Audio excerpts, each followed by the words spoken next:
First of all, let me thank the organizers for this invitation to speak about this topic here. As you can see, it's a very broad topic, and it will be very difficult for anyone to cover all the aspects of supersymmetry at low energy scales in this 45 minutes talk. So what I have decided is to discuss some of the possibilities that supersymmetry at TeV scale or low energy offers in order to explain small neutrino masses and mixing parameters that have been observed in neutrino oscillation experiments. And while discussing that, I'll also discuss certain related issues and how physics of neutrinos can be connected to the physics that we observe at the LHC.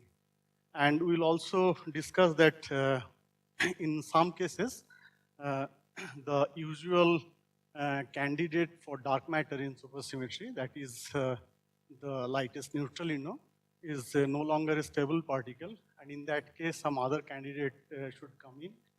And in this context, in this talk, I'll discuss a dark matter candidate called Axino when such possibilities arise, that is, the usual dark matter candidate is not a stable particle. So, the plan is the following. I'll give a brief introduction initially, and then I'll just discuss very simple models, MSSM with singlet neutrino superfields added to it. And then I'll show that this can lead to oscillation of lepton number, that is Sneutrino-antisneutrino oscillation, and it can have some distinctive signatures at the LHC. And next, I'll discuss MSSM with lepton number violation by 1 unit, which essentially breaks a discrete symmetry called R-parity. I'll discuss about it. And I'll discuss neutrino mixing and small masses of neutrinos in this theory. And since lepton number is violated by 1 unit here, R-parity is violated, we will show that this leads to the decay of the lightest supersymmetric particle, and I'll discuss the physics of it. And in the final part, I'll discuss R-parity violation and what happens to Axino dark matter in this case, and then I'll conclude. So this is essentially the plan. So we have observed that there are strong evidences in favor of small neutrino masses from various oscillation accelerator and reactor neutrino experiments. And we know that this is definitely an indication of physics beyond the standard model, because standard model we cannot explain the neutrino data. Now, as we have heard in the morning and later in the morning, that in 2 talks, that the most popular candidate for physics beyond the standard model is the TeV scale. Within the TeV scale is supersymmetry. So, natural question is to ask that could SUSY also be responsible for neutrino masses and mixing patterns? And not only that, it might also end up predicting specific experimental signals at high energy colliders while explaining the small neutrino masses and mixing. Some of the ways in which SUSY could be of special significance to the neutrino masses is that SUSY can provide new scales. For example, the previous speaker was talking about hidden sector scale, etc. So this opens up additional possibilities in the neutrino sector, and which could be helpful in explaining neutrino mass hierarchy. One also has in SUSY extended particle spectrum, and that can lead to new mechanism for mass generation involving various loops through additional radiative effects. And the possibility of low energy lepton number violation inbuilt in certain types of SUSY theories might lead to generation of Majorana masses for the neutrinos. So we know the experimental result, we have seen it many times, that there are non-zero neutrino masses and mixing. And the data can be explained well with 2 mass square differences, with a mild hierarchy between them, and 3 mixing angles with 2 large mixing angle and 1 small mixing angle. Of course, I'm not talking about, for simplicity, about the phases that we have here. And in order to explain this mild hierarchy in masses and the connection of this with the two large mixing angles and one small mixing angle, one actually needs to go to a theory beyond the standard model. Now, as I mentioned, SUSY predicts new particles at the TeV scale. So naturally tempting to see whether TeV scale SUSY can explain the observed pattern of neutrino masses. Now in the MSSM, neutrinos are exactly massless, you know. So we consider supersymmetric extension of the minimal supersymmetric standard model, and that contains Majorana neutrino masses. And in such models, Lepton number violation can generate interesting phenomena. I already mentioned in the supersymmetric sector, supersymmetric leptonic sector, that is the Sneutrinos. Now the effect of delta L equal to 2 operators that we will be introducing is to introduce a mass splitting and mixing into the Sneutrino-antisneutrino system, leading to Sneutrino-antisneutrino oscillation. In addition or separately, when you consider delta L equal to 1 operators, which is the R-parity violating SUSY, the LSP decays, and that can lead to interesting phenomenology at the LAs. So let us first, before discussing about Lepton number violation, let us first consider Dirac neutrino masses, that is the conserved Lepton number case in a SUSY theory. So one could add with the MSSM superpotential another term in the superpotential involving a singlet neutrino superfield, mu c hat written here. This is the Higgs uptype field and Lepton field. And it can give a mass to the neutrino, which is the neutrino co-coupling times the wave of the Higgs. Okay. And because neutrino mass is very small, naturally the Dirac neutrino co-coupling is extremely small. One could try to understand this small y nu from SUSY breaking sector. If you consider F term SUSY breaking, then one could consider an operator like this involving this field X, which is the hidden sector field and breaks global supersymmetry spontaneously with an F term wave. So suppose this term is not present in the theory because of some Muon symmetry or something, but this is there. Then when supersymmetry is broken, it gets a wave fx, and one can generate a term like this with y nu is defined as fx over m square, where m is the highest cutoff scale of the low energy effective theory. And you can write it like m tilde over m, where m tilde is defined as fx over m, which is the soft SUSY breaking mass parameter, and supposed to be of the order of a TeV scale. So we can see that if m is the cutoff scale is capital M is this GAT scale, for example, then you see you generate a small neutrino co-coupling which is as small as this. And of course, if you want to explain the neutrino mixing, then one need to assume some clever structure for this binding. Okay. So now there are several possibilities involving supersymmetry breaking field in order to explain this neutrino masses and mixing. I'll not be able to discuss all the possibilities, and these are the references where you can see an exhaustive list of possibilities. Next, let me just introduce Majorana masses for the neutrinos, delta L equal to 2 terms. We know very well that if there's Lepton number violation at a high scale M, it is possible to have delta L equal to 2 neutrino mass terms via this Weinberg operator, LLHH, where lambda is some order 1 coupling. And it gives neutrino masses of the order of v square over m when Higgs gets vacuum expectation value. Now, in the context of a supersymmetric theory, what one could do, we would like to realize this operator in terms of seesaw mechanism. So, what we do, we add a singlet, gauge singlet neutrino nu IC hat, as in the previous case, and we add these two terms in the superpotential of the supersymmetric theory. The standard Dirac neutrino co-coupling that we introduced earlier, and a Majorana mass for the neutrino. Okay. Now, coupling y nu determine the Dirac masses for the neutrinos, and in the limit, this Dirac mass MD, which is the co-coupling times the wave of the Higgs field, is much less than the Majorana mass. One gets a light neutrino mass m nu of md square over m. And we know that if the order of the co-coupling is order 1, and if m is 10 to the 15 GeV, you get a neutrino mass which is of the order of the right scale, 10 to the minus p. So this is a very interesting possibility in the context of the attempts to connect the standard model with guts with a supersymmetric standard model with guts with 10 to the power 15 GeV guards. Okay. Now, in the context of supersymmetric theory, because of this right-handed neutrino-Yukawa coupling, flavor-changing right-handed neutrino-Yukawa coupling, one can have non-vanishing off-diagonal masses in the lepton sector. Okay? So lepton flavor violating masses by radiative corrections involving this wine. This was shown long back by Borzumati and Masiero. And if you have a lepton non-diagonal, off-diagonal terms in the lepton mass square matrix, that can lead to this kind of flavor violating decay of muon to electron and proton, okay, through one loop diagrams. And if there is a mixing in the lepton sector, this lepton flavor mixing can also be probed through the flavor violating decay of the lepton into some other generation lepton, other flavor lepton, and lightest neutral.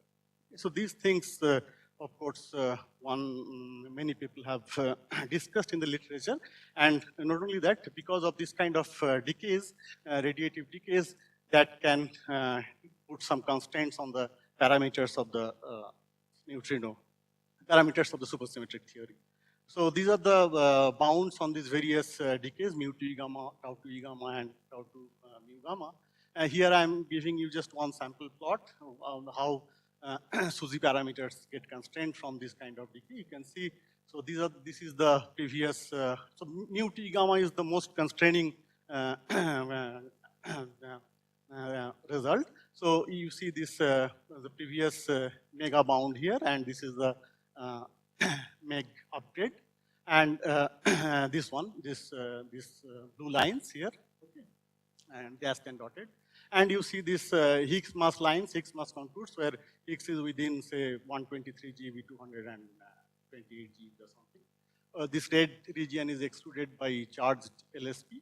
So you can see that after taking into account all these constraints, and this is the region which is excluded by direct searches at the LIC, you see there's only this triangular region of the SUSY parameters. This is a sample plot, of course, is actually allowed after taking into account these constraints from mu to E gamma and various other constraints coming from the LIC. So, yeah, so different colors are this red region is actually excluded by charge LSP, tau LSP, okay, and this these gray shaded regions, actually I did not mention here because they have considered the mass splitting in the first two generation leptons coming from this Yukawa couplings, okay, so which I am not discussing here. This blue lines, solid and the dashed, they are the mu to E gamma current upper limit, and this parallel,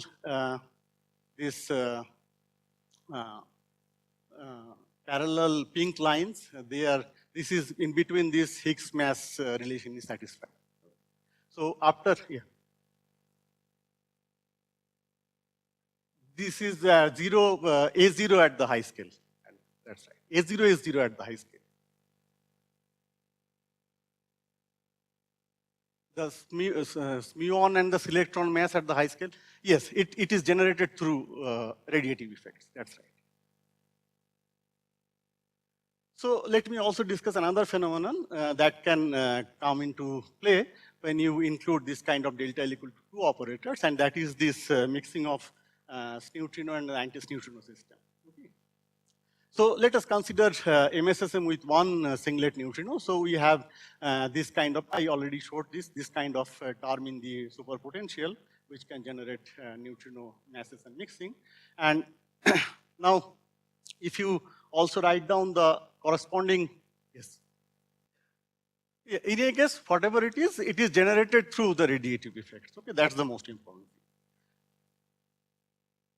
This can have neutrinomagnetic moment. That's right. Yeah, there are bounds on that also. Absolutely. Anyway, so let us just discuss the soft interaction here. So you have the standard soft SUSY breaking mass square parameters for the right-handed neutrino, and since you have a singlet neutrino here, you can have additional A term and the B term involving the neutrinos. So if you write down the neutrino and the anti-neutrino state, neutrino for the doublet neutrino and the singlet neutrino as in terms of their mass eigenstates, SNU1 and SNU2, and similarly SNU1C and SNU2C. then one can actually calculate that the two light neutrino mass eigenstate, these are these ones, nu tilde 1 and nu tilde 2, they have a mass splitting involving these SUSY soft breaking parameters in the neutrino, scalar neutrino set. Okay. So A nu, which is here, and the B terms and mu. Now, if you assume, so these are, so mu, A nu, and M's neutrino, if you assume that they are all of same order, 100 GeV, and Bn is also order 100 GeV or few hundred GeV, then you can see that the delta M's nu over M nu is is order 1. So M splitting in this neutrino-antisneutrino system, F system, that is actually very small and of the order of the neutrino mass. However, if Bn, since it is related to the B term corresponding to the singlet state, it can have a magnitude which is much larger than the Mz scale. So if Bn is much greater than Mz, neutrino mass splitting is significantly enhanced. And this was discussed a long time back by this group of people. So if you have a neutrino mass splitting, anti-neutrino mass splitting between these mass eigenstates, and if it is sufficiently large, then it can give rise to a loop contribution to the neutrino mass, which is involving a neutrino, a neutralino and a sneutrino. And loop contribution can be shown to be proportional to this mass splitting in the neutrino sector here, which is coming here, and some factor of 10 to the minus 3 coming from the loop factor and other SUSY couplings, etc. Now, as long as this ratio, delta M's nu over M nu 0, where M nu 0 is the tree-level mass calculated here, greater than 10 to the 3, or roughly of the order of 10 to the 3, we can see that the radiatively generated neutrino mass is same order as the tree-level mass, and it cannot be neglected. So that's the important observation here. And if you just add these two terms together and assume no unnatural cancellation between the tree-level and the radiative mass, it implies that this delta M's nu by M nu, which is the total neutrino mass, should be of the order of 10 to the 3. So if M nu is of 0.1 electron volt order coming from neutrino oscillation experiments, which tells you that delta M's nu should be something like 0.1 keV or so. So you generate a small mass splitting in the neutrino-antisneutrino system, and that can have some important implications at the Ellis. Bn magnitude is not very well known. It can be order soft SUSY breaking scale. It can be large because it is related to the singlets neutrino soft mass. So it can have a magnitude which is not very clear. You can assume that if it is or say SUSY breaking scale, splitting is very small. If it is larger, then splitting can be enhanced. Yes. Yes. Yes, that's what you want actually, right? You want to have a large mass splitting. Yes, so that's what I'm saying. No, so I argued that the delta M's nu should be of the order of 10 to the delta M's nu by M nu should be of the order of 10 to the 3, so it is large, right? It's not order 1. It's large, and it is possible only when Bn is large. If Bn is, say, order of SUSY breaking scale, TeV scale, this will be order 1. So, as I said, it is related to the singlets neutrino parameter. So, I don't think that will probably, yeah. Yes, but what I'm saying is that, it's roughly 2 orders of magnitude or maybe 1 order of magnitude larger compared to TeV scale. So, I don't think that is going to affect your vacuum stability.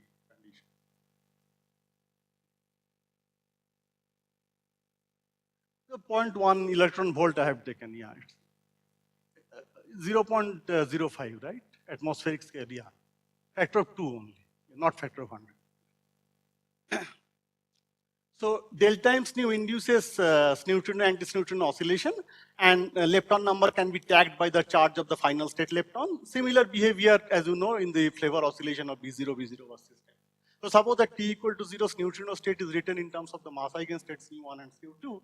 The state at time t is evolved, and it is given by this, where m1, m2 are the masses of these two mass eigenstates, and I'm assuming that they have the same decay with gamma sleeve. And once you have this, you can calculate the time integrated probability of Sneutrino oscillating into an anti-Sneutrino. So probability of finding a wrong sign charged lepton is given by this probability of Sneutrino oscillating into an anti-Sneutrino, and then multiplied by the branching ratio of Sneutrino going to an charged lepton of positive sign. Now, you see this x nu is the parameter which is delta m nu over gamma nu. Okay? And if x nu is order 1, you can see that you can have a substantial large probability of Sneutrino and Sneutrino oscillation. So if you assume x nu of the order 1, then of course you require, since we said that delta m nu should be of order 0.1 keV, you need a decay width for the Sneutrino which is roughly 0.1 keV and which is very, very small. Now Sneutrino, of course, you know, it has gauge interaction. It can have two-body decays into neutralino and the charginos. So if it has two-body interaction, two-body decays, then of course it will give rise to large decay width. So you have to, if you want to see the effect of Sneutrino oscillation, having this x nu of the order of 1, then you should have three-body decays of the Sneutrino, which will make the decay width smaller. And for that, one has to assume a spectrum where Sneutrino is the NLSP and tau is the LSP. So that Sneutrino can only have three-body decays involving taus. Of course, tau cannot be the LSP if you do not have Lepton R-parity violation. So you assume a very small R-parity violation. I did not introduce R-parity, but let me just mention it here. So this is the situation. So you need a spectrum in order to, like this, in order to observe Sneutrino anti-Sneutrino oscillation at the high energy experiment.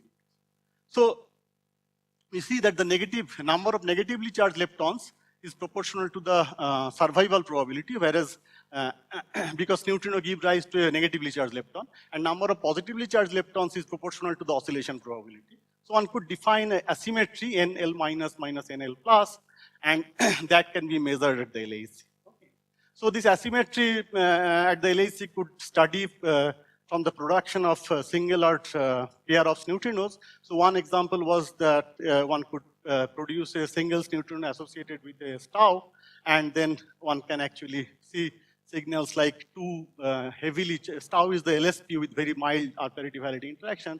So it produces heavily ionizing charged track, and then you have a single lepton, either minus or plus, and you could measure this asymmetry, and from there you could derive some conclusions related to Sneutrino oscillation. So these things were discussed by various people in various contexts, which is some of them are listed here. Okay. Now let me at this stage also mention that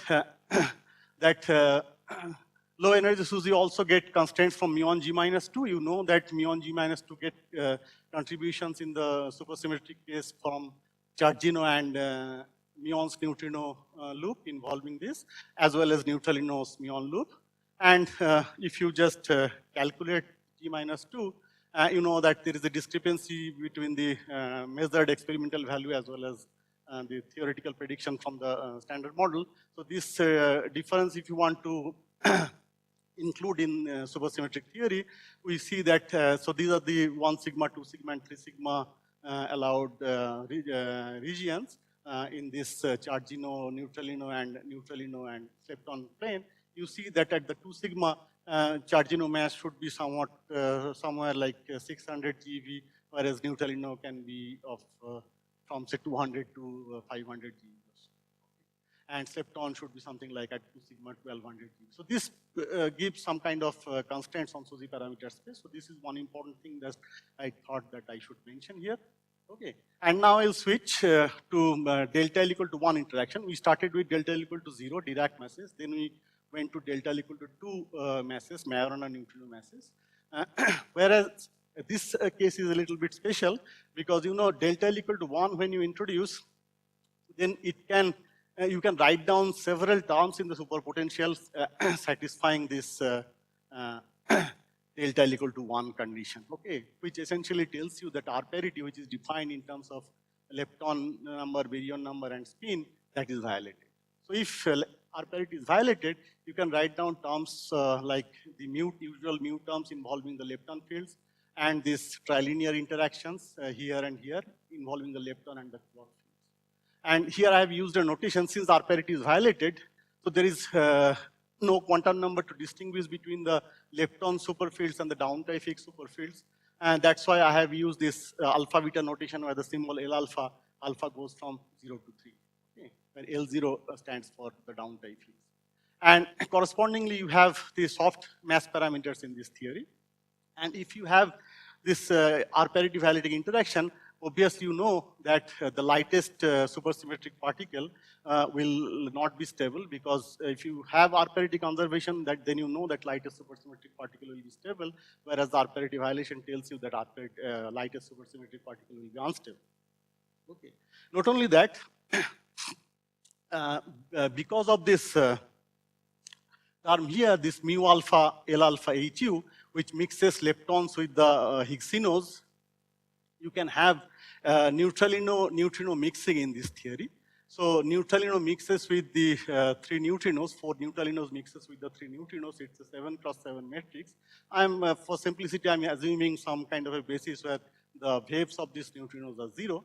And once you have this neutrino mixing matrix, the lightest 3 eigenvalues of this, or eigenstates, correspond to the 3 light neutrinos, and you can get non-zero neutrino masses at the tree level from this kind of thing. You can try to understand this diagrammatically. So essentially what you are having is that you have a mixing between neutrino and the neutralino, which is the Higgsino here, with a mu I type coupling and mu J here. So that gives you a mu I, mu J type contribution at the tree level to the neutrino masses, with some coefficient in front involving the SUSY parameters and other couplings. Okay. Now you see, if you have a structure of the neutrino mass matrix like this, which is mu I, mu J type, then it's very easy to understand that only one of the 3 neutrinos, so I and J goes from 1 to 3 here. So only one of the 3 neutrinos gets a mass, a non-zero mass at the tree level, whereas the 2 other neutrinos are massless, exactly massless.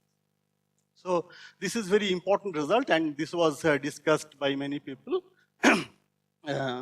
few years back, several years back.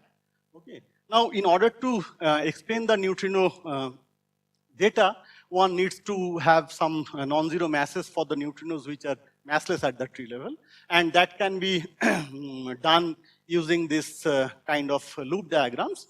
So involving this trilinear coupling lambda prime, which I introduced earlier here, this lambda prime time coupling or lambda type coupling, you can have loop level masses for the neutrinos involving down type quark and down type quark. Similarly for the charged lepton and the charged leptons here. Okay. So one can actually calculate, and it is, as you can see, it is proportional to the 2 couplings square here, and then you have this mass square of the down type fermion, charged lepton or the quark, and then the SUSY divided by the SUSY brackets. And you can easily verify that because of the suppression here, lambda prime square or lambda square, as well as loop suppression, and also by 2 down type quark charged lepton masses suppression, these give subdominant contribution, and you cannot really explain neutrino data with this kind of interaction, loop contribution. However, there is a very important loop which contribute to the neutrino masses, which are massless at the tree level, which are these B parameters which involve mixing between the Sneutrino and the Higgs. So you can have 2 B parameters insertion here in this kind of a loop diagram involving a neutralino and a Sneutrino Higgs loop. And this gives rise to a neutrino mass term which is proportional to the gauge coupling square. See the important difference, not proportional to the small R-parity validating couplings, as well as these BI parameters. Okay. Now, in general, these B's are not proportional to the mu. So if they're proportional, of course, you'll again get 0 eigenvalue, only 1 non-zero eigenvalue. However, they are in general not proportional to the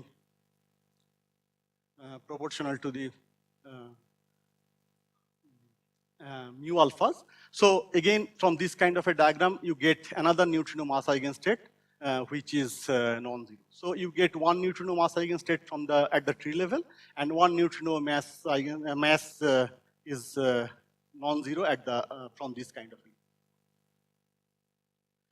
There are other loops also that one can consider. However, they are subleading contribute corresponding to compared to this BI-BJ type loop diagram.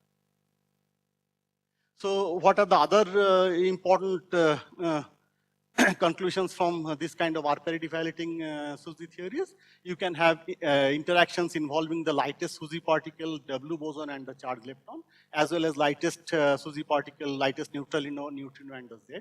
And that can lead to decays of the lightest neutrino involving a W and the charged L plus minus, as well as neutrino and the Z. You can also have Higgs and a neutrino. I did not list it here. So one can actually find various correlations of these decay branching ratios of lightest neutrino involving lepton plus minus for different flavors, okay, with the neutrino data. So I'll explain what I mean by this later. And not only that, because this lightest neutrino decays, one can actually measure one can have a measurable decay length of the order of a few millimeter of the LSP, and this is a very important consequence, and that can lead to interesting signals at the collider. So if you just calculate this ratio of this decay branching ratio in this kind of a theory, one can see that there is a connection between the high energy physics of the lightest supersymmetric particles and the neutrino oscillation physics. And that is, this ratio is proportional to the tan square theta 2,3, where theta 2,3 is the atmospheric neutrino. So you can, if you can precisely measure this neutrino mixing angle in neutrino oscillation experiment, you can give a prediction of these ratios. And similarly, if you can measure these ratios at the ratio at the LHC, you can have a kind of high energy redetermination of neutrino mixing angle. And that is really very interesting aspect of this kind of study. And people have also considered various other collider studies involving multi-leptons, opposite sign dilepton, same sign dilepton, and all this. And there are many studies. One recent study is by this person. And so I'll just flash one, not explaining much. No, before that, let me just mention that, so this is what I was saying about the correlation. You see that if you just plot this ratio of neutrino decay to muon and a W and a tau and a W, this ratio correlates very nicely with the atmospheric neutrino mixing angle. So this gray region is the 3 sigma range of the atmospheric neutrino mixing angle, and you see that there is a very nice correlation of this. Okay, so if atmospheric neutrino mixing angle is this 45 degree, so you see that that corresponds to equal number of muon tau in the final state from the decay of the lightest neutrino. So that gives kind of very interesting signatures, and that could possibly be studied at the Ellis. So I'll just flash this thing without much explanation. So people have studied this bilinear R-parity violating MSSM at the LHC. Some studies are there, and some constants have been obtained on this from various kind of signals involving multi-leptons, jets, missing energy, as well as displaced vertices. So here is one example where you see that in the BRPV, bilinear R-parity violating phenomenological MSSM, for certain choice of parameters, you give a kind of constraint on these parameters. So let me just, yeah, I'll explain about the dark matter later, the later part of my talk. You have, because you know, Axino and the gravitino can play the role of dark matter in this case. Yes, I'll explain that. That is very difficult, you know. In the Axino and the gravitino, the suppression is huge. You have the Planck scale suppression and the Axion decay constant suppression. So that LSP decay length is very, it doesn't help actually. It doesn't help because you have to have a lifetime greater than the age of the universe. So that's very difficult. Anyway, there is, let me just, how much time do I have? 5 minutes, okay. So let me skip these things if I have 5 minutes only. And let me directly go to the question Shubhendra asked. And let me just talk about Axino dark matter in SUSY. So you know that supersymmetric extension of the standard model that incorporate the Axion solution of the to the strong CP problem necessarily contain also the Axino, because it's a supersymmetric theory. If you have an Axion, then you also have a supersymmetric partner Axino. Now, the Axino can be stable or almost stable on cosmological timescales because its interactions are very, very suppressed by the Axion decay constant. So it can be a very well-motivated dark matter candidate. Yes.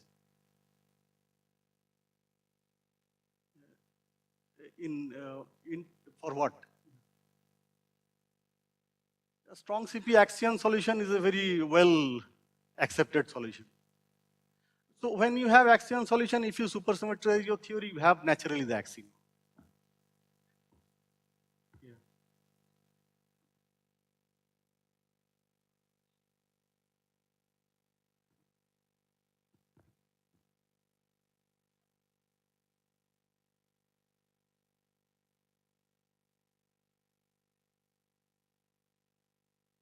Maybe that is possible. Yeah, you are probably right. I don't know much about this. Yeah. So let me just complete what I'm trying to say. So the interesting point is that axions differ from the weakly interacting massive particles in three main aspects. One is that they have exceedingly weakly interacting. They are exceedingly weakly interacting particles, and so coupling is suppressed by 1 over say 10 to the 10 or 12 GeV scale. And they have different cosmological properties compared to the WIMPs, so I'll discuss it. And they have different ways of testing them in experiments. So these are very interesting observations.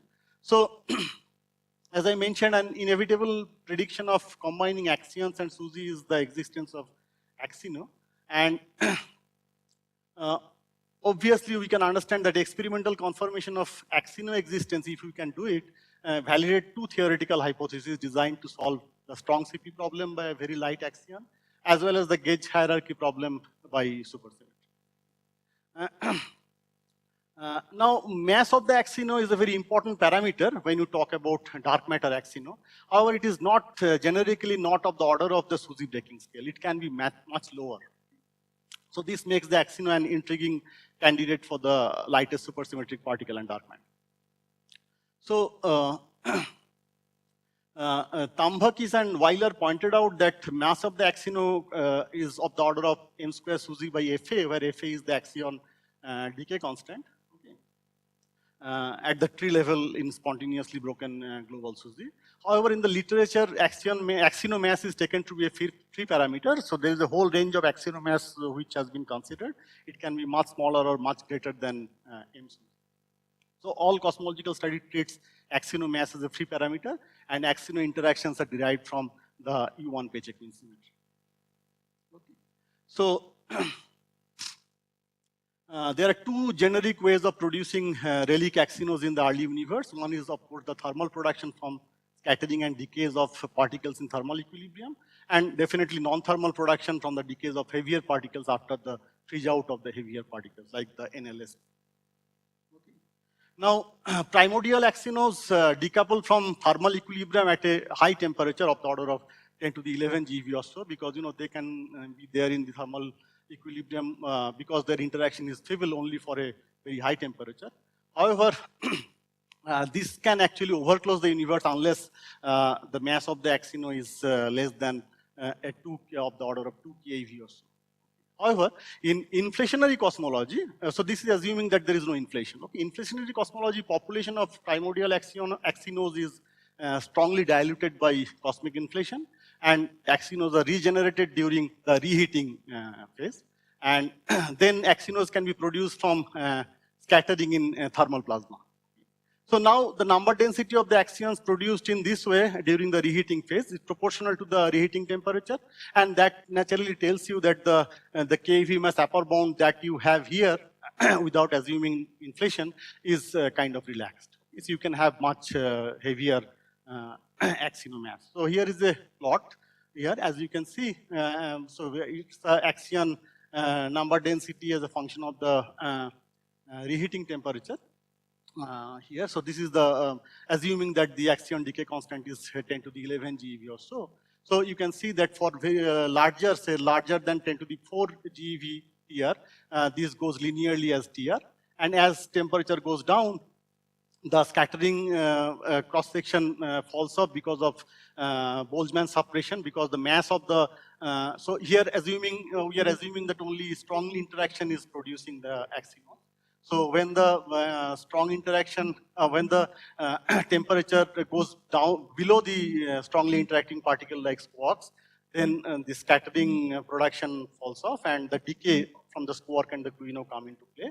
So this is the reason for having this kind of a plot for this Axino number density as a function of DR. And also, let me just mention that we can have non-thermal production. So axinos can be produced from out of equilibrium decays of heavier non-thermal particles like the NLSP or so. So in this case, axino abundance is independent of the reheating temperature. And it depends actually on the relic density of the decaying mother particle. So particularly interesting is the case of axino production from the NLSP. The non-thermal production of axinos from the NLSP decay is given by this kind of an expression. So if you just look at the relic density of axinos here, so here is the plot of the mass of the axino and the reheating temperature, and this band corresponds to the axino relic density here. Okay. So this part is dominated by the thermal production, and you see that this is dominated by non-thermal production depending on different masses of the mother particle which is decaying to the axino. And this part is actually ruled out from structure formation. The axino is too warm in this region, which is written as too warm, and this is excluded. This part is excluded from the overclosure of the axino. Of the universe, the axino number density, energy density is much larger than the required energy density. So, however, let me just mention that the axinos can play both the candidate for warm dark matter in the case they have a mass of the order of keV, as well as they can be cold dark matter candidate. However, for cold dark matter axinos, we need relatively low TR, as I mentioned earlier. Not only that, people have also considered scenarios with a mixed axion-axino population of cold dark matter. So that is also another interesting possibility. But let me come back to what I was discussing earlier, that if you want to discuss neutrino masses and mixing in R-parity violating theory, you know LSP is decay. Yes, I'll finish in 2. So LSP is a decaying particle. So if axino is the LSP in this kind of R-parity violating scenario, because axino interaction is very weak, suppressed by this 1 over Fa, which is 10 to the 11, 12 GeV or so, one can actually show that axino decays to a photon and a neutrino given by this decay width involving the mass of the axino and this parameter xi, which is the R-parity violating parameter here, which is a very small parameter. So that actually gives you a decay width, which corresponds to a lifetime which is larger than the age of the universe. So decaying axino dark matter in the context of R-parity violating supersymmetric theory is a viable candidate for dark matter. Now, recently you know that there was an observation related to 3.5 keV X-ray line observed by this XMMM Newton satellite galaxy from this Andromeda galaxy as well as Perseus galaxy cluster. This 3.5 keV line can be explained in terms of this kind of an axino decaying to a photon and a neutrino that gives a line spectrum. So people have studied that, and one can actually calculate the flux if you know the luminosity distance and the dark matter distribution in the galaxy or the galaxy cluster. And from there, one can actually constrain the axino mass by looking at the flux of these X-ray photons. So this is another important observations that people have made in the context of axino. Range of what? Axino mass range is a few keV. So for this X-ray 3.5 keV line, you need a axino mass of 7 keV because these are two massless particles. So this is what I just wanted to tell you, that when you have neutrino masses and mixing explained in a supersymmetric theory involving R-parity violation, axino, and similarly also the gravitino, which I did not discuss here, are decaying LSP, and because of their trivial interactions and other interesting properties, they can be candidate for dark matter. So with this, Majoron, if you have spontaneous R-parity violation, then Majorons appear. That could be another possibility which I did not discuss. I did not have time to discuss. So, yeah, so Majoron could be another possibility which I did not have time. You're right. Anyway, so let me just conclude here. So massive neutrinos suggest physics beyond the standard model that we mentioned. So there are various options in the context of supersymmetric theory. gauge singlet neutrinos, which leads to seesaw mechanism, MSSM with R-parity violation, and some other things, theories which I could not discuss. An R-parity violating theory, decays of the LSP can show some correlations with the neutrino data, mixing angles. One could also observe signals of Sneutrino oscillation at the LHC. LHC data can, in this context, restrict a large portion of the parameter space. And in this kind of R-parity violating theory, Axino as well as Gravitino or Majorana, this kind of particles, they are intriguing candidate for dark matter in SUSY with the axion solution of the strong CP problem. So in R-parity violating MSSM, decaying axinos can be dark matter, and they can produce X-ray photon lines which can be detected. So with this, I stop here. Thank you. No, it's singlet S neutrino is there, but this is for the doublets neutrino. So the splitting, you can also have singlets neutrino splitting, for example, in the context of B minus L SUSY, people have discussed that. So in that case, probably this S neutrino elastic scattering through the jet boson, yes, that you can prevent if the splitting is larger than the dark matter kinetic energy. That's right. Probably the S neutrino dark matter, which was not allowed earlier. Yes. Can you allow it? Yeah, I think so. It requires some mixing angle with the singlet and the doublet. So depending on the mixing angle, you can probably, if it is sufficiently small, probably you can allow right-handed neutrino dark matter. I mean mixed. Left-handed. Mixed. Okay, yeah. You need some mixing. Purely left-handed, not possible actually. Which one is decaying?